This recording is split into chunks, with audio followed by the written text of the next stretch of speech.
want to bring in right now Brandon Daniels. He's the president of Exiger, and I think, Brandon, maybe it's worth our viewers knowing what Exiger is all about. You really address fraud, financial crime, that sort of thing.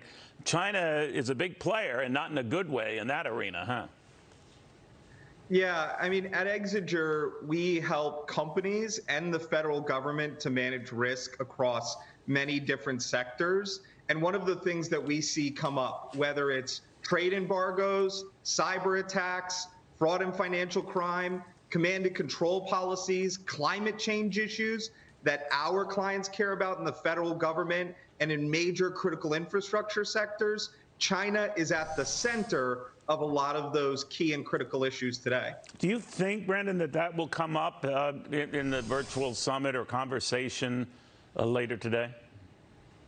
Well, the thing is, you know, Neil, every single area that I just discussed has a geopolitical tension associated with it, right? So the supply chain issues that we're seeing right now, those have to do with the geopolitical issues between Australia and China, the US and China, and, you know, fuel reserves that they need in order to power plants. The chip shortage that we've seen, you know, that is impacted by some of the incursion and some of the command and control policies that we've seen in Taiwan.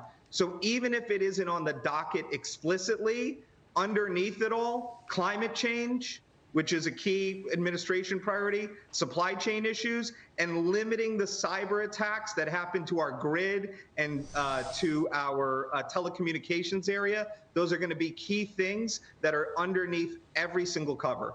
You know, though, Brendan, I wonder, so many of our companies continue sucking up to China. I know it's a vast market, I get that.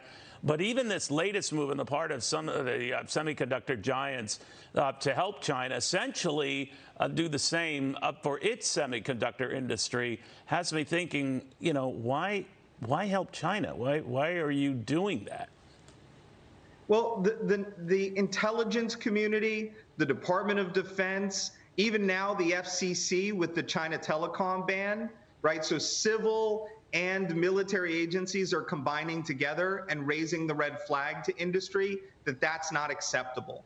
That you have to have balance when it comes to free and global markets. It can't be 100% Chinese supply issues that are now putting our national security at risk. So although you're right, industry continues to try to bring together a global free market, we also have to resist China's efforts to make it so that the market is dominated by them in each of those sectors. And I think the government is making that cry so loud that certain U.S. companies, especially in the tech sectors, have stopped operating there because of the difficulties.